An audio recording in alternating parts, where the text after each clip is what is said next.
steals just about anything they can get their hands on. To cut down on crime and antisocial behaviour, the police and other agencies are using new tactics and technology where the bad guys actually get caught in the act. Brilliant footage. Police officers love CCTV. Local councils, shops and businesses are laying some traps of their own. As soon as you walked into the picture, I knew who he was.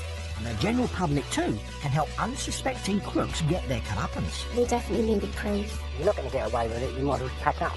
It made them swallow it dry, it was brilliant. So, anyone who's up to no good had better think twice. They might just get caught red-handed.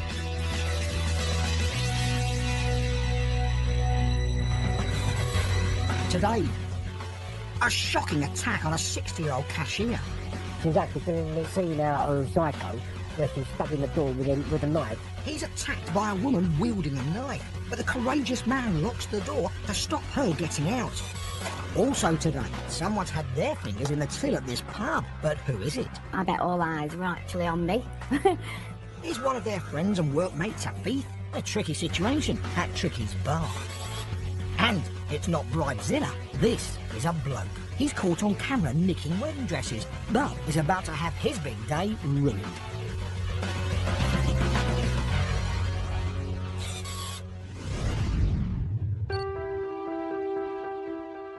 Ashford in Kent.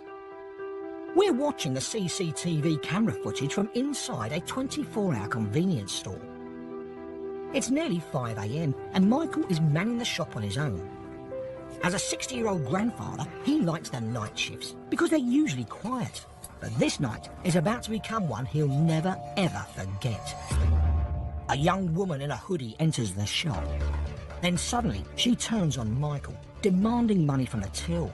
And she's armed with a carving knife. But if she expects to frighten Michael, she's very much mistaken. I went to her, I'm not going to give you anything, you're not going to get away with it, you might as well just stop now and pack up. A vicious struggle starts, and it's the beginning of a bizarre series of events which will see Michael locked in with a violent and unpredictable woman who swings between attacking him and tending to his wounds. 1 minute she's standing there trying to kill me, and the next minute she's trying to mop up the blood. Michael's locked in the shop with a Jekyll and Hyde attacker. I can tell just from seeing Michael, he's been subject to something very horrific.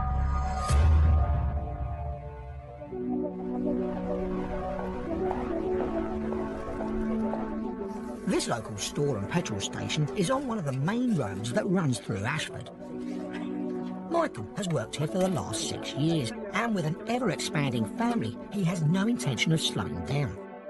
I'm 60 years of age, and my youngest son has just informed me that my 10th grandchild is on the way, which I wasn't very pleased about, especially with the Christmas and everything else. Yeah, it does come expensive, but no, I love kids. The shop is open 24 hours a day, and Michael often works the night shift on his own. He has never had any serious trouble. I wouldn't say that I would be apprehensive or worried about the next person that walks through the shop would be an armed robber or... No, I don't even think about that. Generally speaking, Ashford's a pretty safe place to be. Like every town, it gets its excitement from time to time, but we don't often have as serious a crime as an armed robbery. But as we're about to see, that's exactly what happens in Michael's shop. He's nearing the end of his shift at 5 AM and is waiting for the morning's milk delivery when the woman enters. My first impression was she was just another customer. She was wearing stuff that you would expect, you know, because the weather was still pretty cold, scarf around the neck, hoodie. But she is not just another customer. She asked me to give her it, and I said, give you what? And she went, give me the money. And to back up her demand, from her pocket, she pulls out a 9-inch carving knife. I realised that she was being serious. Although shaken, Michael keeps a cool head and at first tries to reason with the woman. Don't be silly, love, I said. You're on a CCTV camera. I'm not going to give you anything. You're not going to get away with it. You might as well just stop now and pack up. She ignores his advice and lunges at him with the knife blade. But she gets a surprise herself because Michael grabs her wrist. The company that I work for, their attitude is if someone draws a knife, you stand back, give them what they want. That's all well and good, but they're not drawing a knife on the company. They're actually drawing a knife on me. The woman starts to jab more wildly at him, but Michael dodges the blade and stands firm. I think at one point she actually managed to make contact, but didn't actually pierce the skin. He presses a panic alarm, which alerts police to the robbery, and squad cars are dispatched by Ashford police. But the woman's getting more agitated. The high counter is stopping her from getting to Michael, so she tries to smash through a security door to his left. I actually managed to get my foot against the door and stop her from coming in. She's actually doing the scene out of Psycho, where she's stabbing the door with a knife because she can't get in. It's a terrifying moment, but Michael manages to block the door and dial 999. And I left the phone ringing so that whoever picked the phone up could actually hear what was going on.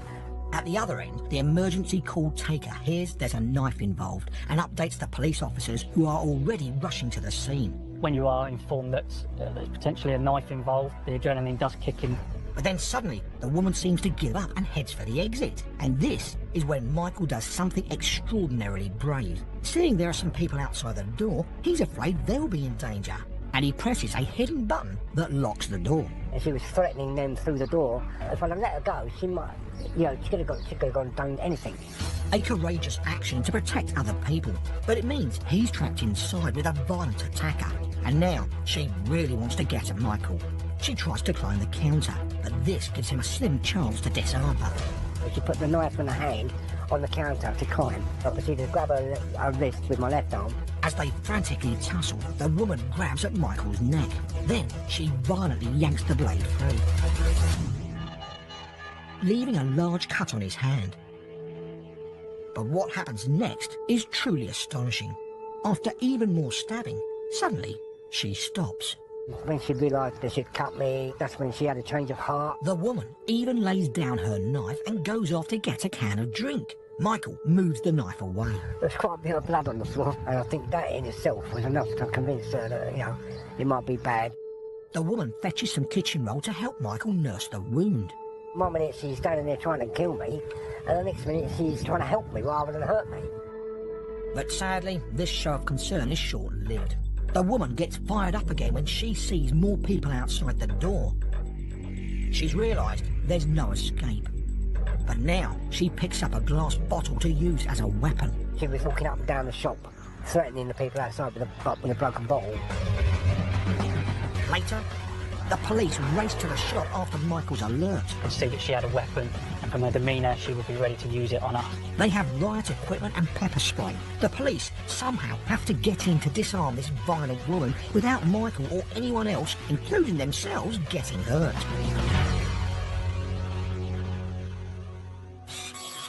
Now, this isn't a ghost. It's a chap in Swansea who hasn't a ghost of a chance of getting away with a crime of fashion.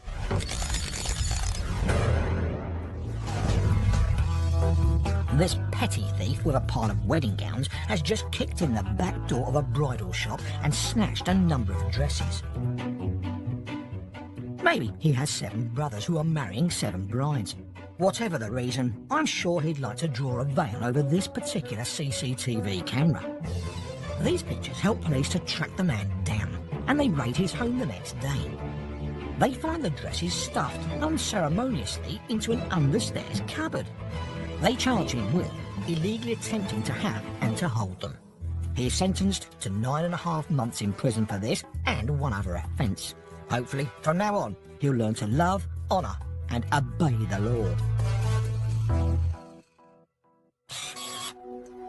Next, from weddings to funerals, and the last place you'd expect to find crime would be a crematorium, which makes the actions of these heartless thieves even more shocking.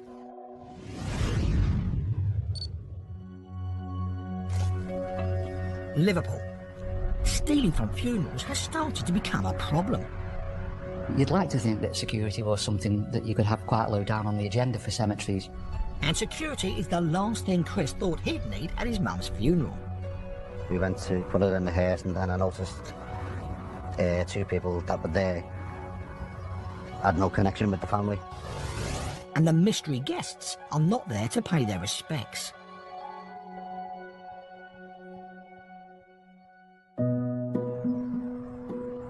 Springwood Crematorium is part of Allerton Cemetery in Liverpool, one of the largest cemeteries in the UK. Chris Jennett regularly visits his family's memorial. It's where his grandfather was buried, but also where he comes to remember his sister, his dad, and most recently his mum.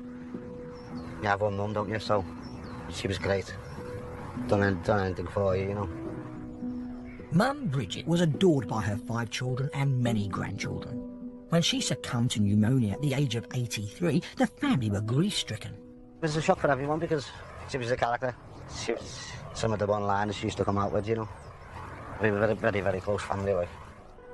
The family arranged the funeral. Some very special blue and white flower arrangements are ordered in her memory. It's the last thing you bought for your mum, so whatever the expense was, it doesn't matter, does it, really? It's agreed that Bridget should be cremated at Springwood Crematorium that's run by Liverpool City Council. It's the busiest of our 2 crematoria in Liverpool. It's an area of peace and tranquility and remembrance for many families. Dale Willis has helped run all the city's cemeteries for 14 years, and that includes their protection. We do have security cemeteries. We have all the cemeteries locked at night and opened the next morning. But we do have pockets of the antisocial behaviour. And Dale begins to notice a very upsetting trend. We had a couple of reports of flowers going missing, and I am shocked that people would do something that would impact on a family in that way. After talking it over with local funeral directors, Dale decides to take action. And there's only one way that we can, resolve that, is to install the CCTV equipment. 2 cameras are installed and signs are put up to make the public aware. A few weeks later, it's the day of Bridget's funeral. A couple of onlookers catch Chris's eye as the coffin starts the journey to the crematorium.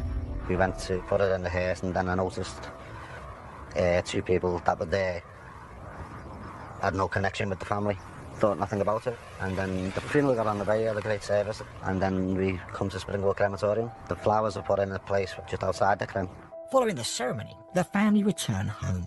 They plan to move the flowers to the memorial the next day. I got the phone call then saying that the flowers are being pinched. Chris is appalled by the news. It's absolutely disgusting, isn't it? You know, to think someone can do such a low thing, like. It actually gives another dimension of stress and anxiety for the family, it's already a very difficult time. Staff at the crematorium check the CCTV recording, and this is what they see. It's early evening on the same day as the funeral. A car pulls up. 2 women get out. One opens the boot while the other makes a beeline for the family's large blue and white flowers. It seems as if they knew the tributes to target. The crematorium hands the footage over to Merseyside police, who identify the women from their car registration. They are arrested. Chris gets to see the footage and thinks he's seen the women before. I realised then that they were on the corner of the street as we were bringing my mum out, you know. During the women's arrests, the police discover flower arranging paraphernalia in one of their homes. It seems they were using Bridget's flowers to sell on as new tributes. Words can't describe what they've done. But there's a full description of what they've done in court. The woman who picked up the flowers has previous convictions and is sentenced to 10 weeks in prison. Her accomplice is given 8 weeks, suspended for 12 months. Both have to pay compensation. It was pleasing that, certainly for the family, justice had been done. We are in a position now where we're not having any thefts, and I think that can only be seen as a positive thing. My mum will be made up that they've been caught. Hopefully now she's looking down and saying, well done.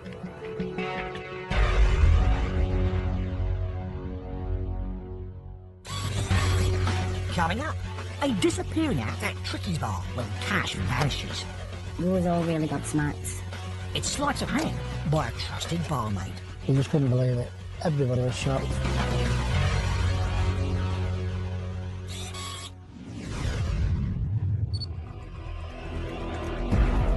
Back to Ashford in Kent, where in the early hours of the morning, a violent attempted robbery has been taking place in a shop.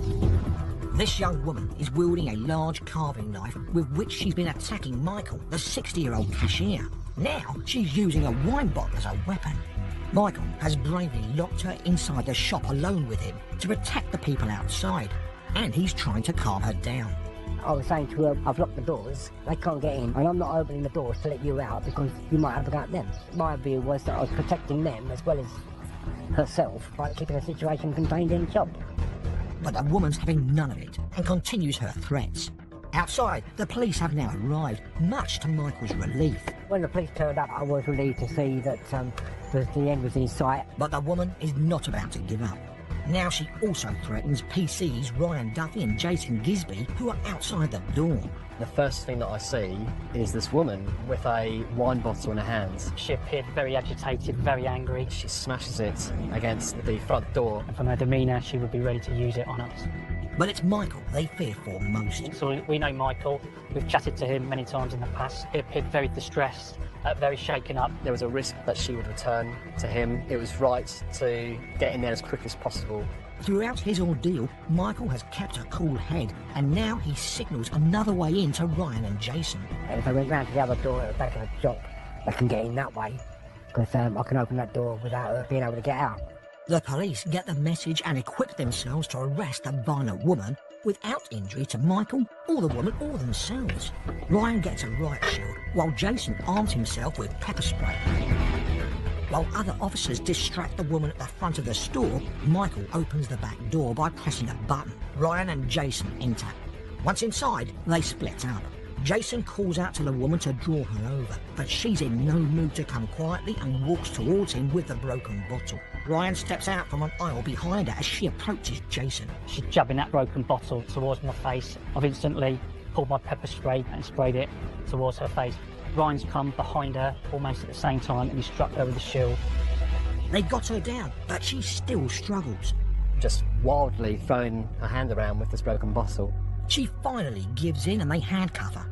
It's a good, safe arrest. That was it, basically, all over and done with. They took over and I could relax.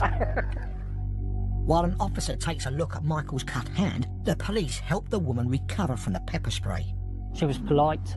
She spoke to us. When a person has been exposed to pepper spray, we have a duty of care to them and aftercare, so we usually sit them still, advise them not to rub their eyes, and give them other advice. The woman is taken to the police station and Michael goes home. He turns up for work again the very next day, but he soon realises that the robbery has affected him more than he thinks. I couldn't stop crying, so they sent me home. I think it was just shock, basically. Over the next 2 days, I went and saw a therapist for a few weeks to sort of like get it out of the system. Now I don't think nothing of it. You know, it happened, it's gone and done, and life goes on. It's a reminder of exactly how much these crimes affect the innocent people involved. In court, she pleads guilty and is sentenced to 6 years in prison.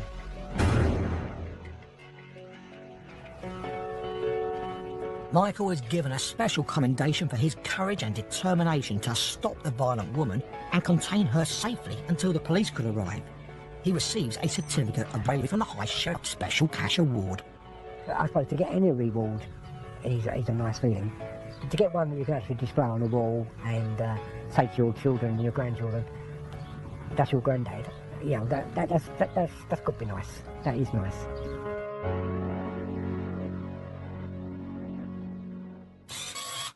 Mercifully, it's very unlikely any of us will ever face an attack like that. Michael bravely took on his attacker, but is that wise to do so if someone's wielding a weapon? My advice would be to try and back away. Don't try and intervene. Try and call 999 if at all possible, if it's not going to aggravate the person with the knife. You might not be able to talk to us, but we can still listen, we can still hear what's going on, we can figure out who the phone belongs to, and we can start to do the work to locate you and get help. You need to keep a distance from somebody. We call it the fighting arc, so we put our arms out, and if somebody's at an arm's length from you, then that gives you a fighting chance. Think calmly and then look for your best escape route if it's safe to do so. If it's not safe to do so, and you need to engage in some kind of conversation with that person to keep them calm and de-escalate any kind of threat until the police arrive, then do that.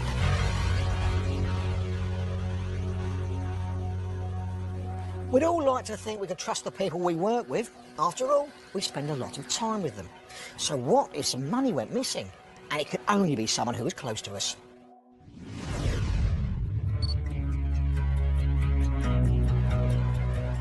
Accrington, Lancashire. And a tricky issue at a bar called Tricky's. Totally shocked. In other times I've had pubs in over 30 years. This is the first time anything like that's happened. Money's been disappearing from this popular local pub, but who's taking it? I bet all eyes are actually on me. The owner has a trick up his sleeve, a hidden camera. It looks like a smoke alarm. The camera's built inside of it so you can't see it. The camera's there in case of trouble at the bar, not for secretly spying on the people he knows and trusts. Difficult, very difficult. Accrington. Famed for its football team and making the hardest building bricks in the world, is also home to Tricky's. It's named after its owner. Well, sort of. It's Richard, so the nickname for Richard is Dick. Dicky Mint, Tricky Mint, Tricky Dicky, and it fell to Tricky Dicky. It stayed like that, so I just shortened it to Tricky. And some call me things that I can't say on camera. After running pubs on and off for 30 years, now at the age of 70, running Tricky's is Richard's dream come true. From the first time I ever came in, I've always wanted this pub, and I finally did get it. The bar is a firm local favourite and a fun place to be. Tricky's is the place where you've got all your regulars. Sunday afternoons is brilliant. In fact, every day is. I love working here. Love working here. Richard's staff are all local, including 3 young sisters. Some others, like Sharon, have known him for years. It's one big happy family. He's not a pushover, but he's not strict, and he lets us, as long as we're doing his job. But even this easygoing and trusting boss had to have security cameras installed when he took the place on. It's actually part of your licence now to have CCTV and someone that can use it for if there's any incidents. So far, Richard's never needed to check footage from any of the cameras, including the one in the smoke alarm overlooking the bar. I even thought it was there myself. But one Friday night, that all changes. Richard comes to work to find there's no £20 notes in the till. At first, he's not too worried. It's been a quiet night. So what? Other nights are good. But the next Friday isn't any better, so Richard checks the coin drawer to see if any of the 20s have been wrongly put in there. But no, and he's shocked to discover there are coins missing too. There was £80 missing in pound coins.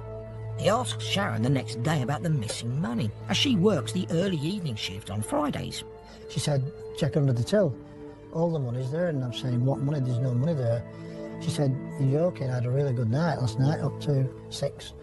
There's loads of money there. But there isn't. Richard can only think the worst. There's a thief about, and it has to be one of the people he trusts like family. Totally shocked. The most likely suspects are the Friday staff. That's Sharon and a popular 21-year-old girl who's one of the 3 sisters that work there. We've known the family for many years. My stepdaughter is a big friend of her mother's. I bet all eyes are actually on me.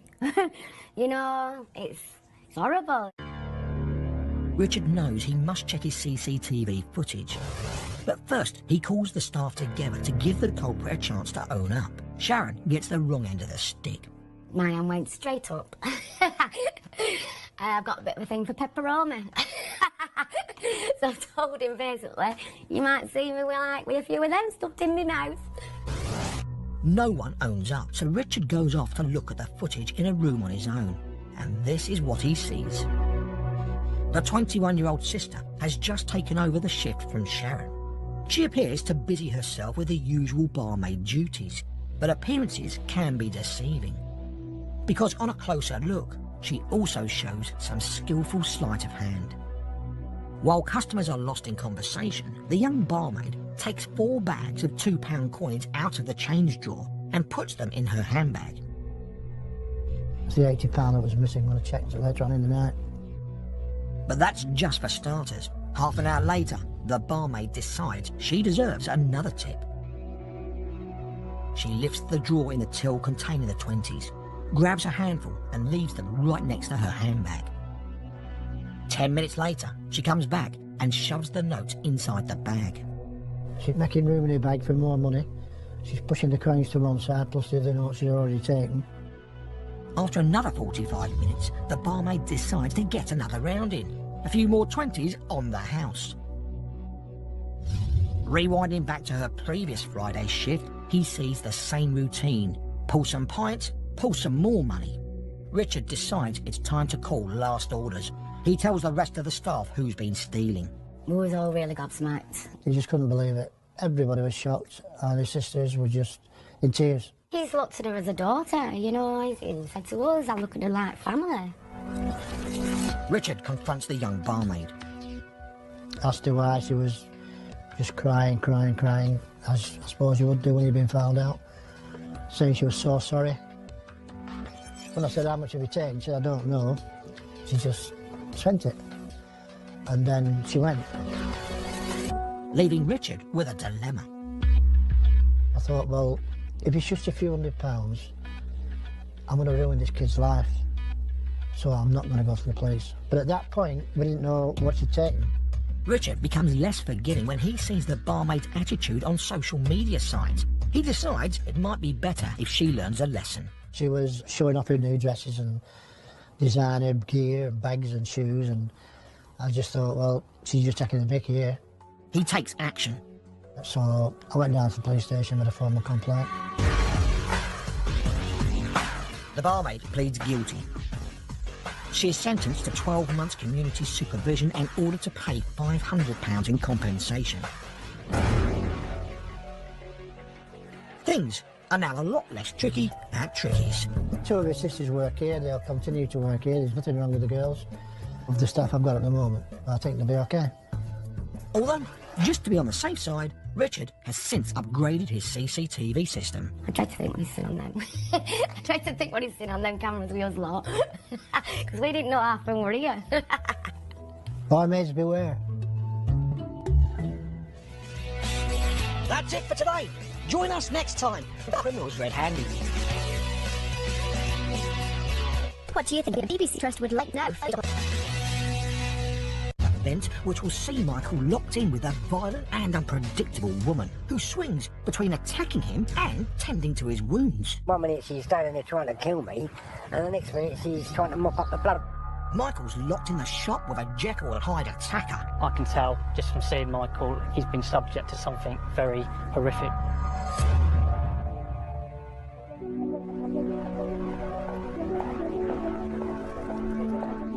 This local store and petrol station is on one of the main roads that runs through Ashford.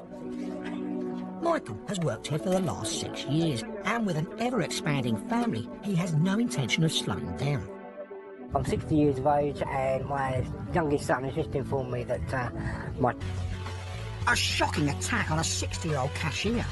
She's actually been seen out of Psycho, where she's stuck in the door with a knife. He's attacked by a woman wielding a knife, but the courageous man locks the door to stop her getting out.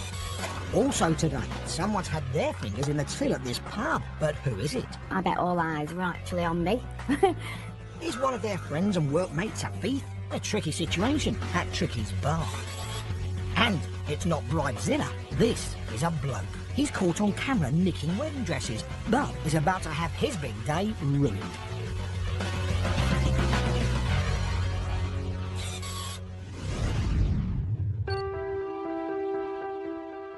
Ashford involves just about anything they can get their hands on. To cut down on crime and antisocial behaviour, the police and other agencies are using new tactics and technology where the bad guys actually get caught in the act. Brilliant footage. Police officers love CCTV. Local councils, shops and businesses are laying some traps of their own. As soon as you walked into the picture, I knew who he was.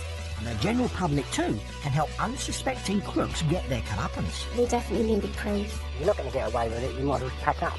It made me swallow it dry. It was brilliant. So, anyone who's up to no good had better think twice. They might just get caught red-handed.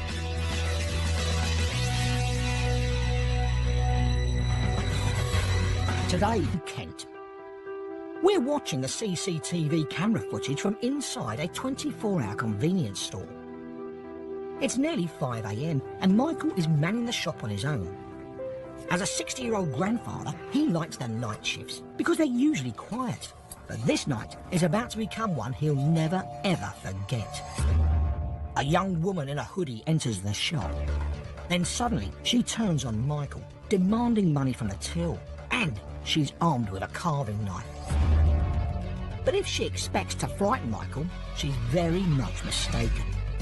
I went to her, I'm not going to give you anything, you're not going to get away with it, you might as well just stop now and pack up. A vicious struggle starts, and it's the beginning of a bizarre series of 10th grandchild is on the way, which I weren't very pleased about. Especially with your Christmas and everything else. Yeah, it does come expensive. But, no, I love kids. The shop is open 24 hours a day, and Michael often works the night shift on his own. He has never had any serious trouble. I wouldn't say that I would be apprehensive or worried about the next person that walks through the shop would be an armed robber or... No, I don't even think about that. Generally speaking, Ashford's a pretty safe place to be. Like every town, it gets its excitement from time to time, but we don't often have as serious a crime as an armed robbery.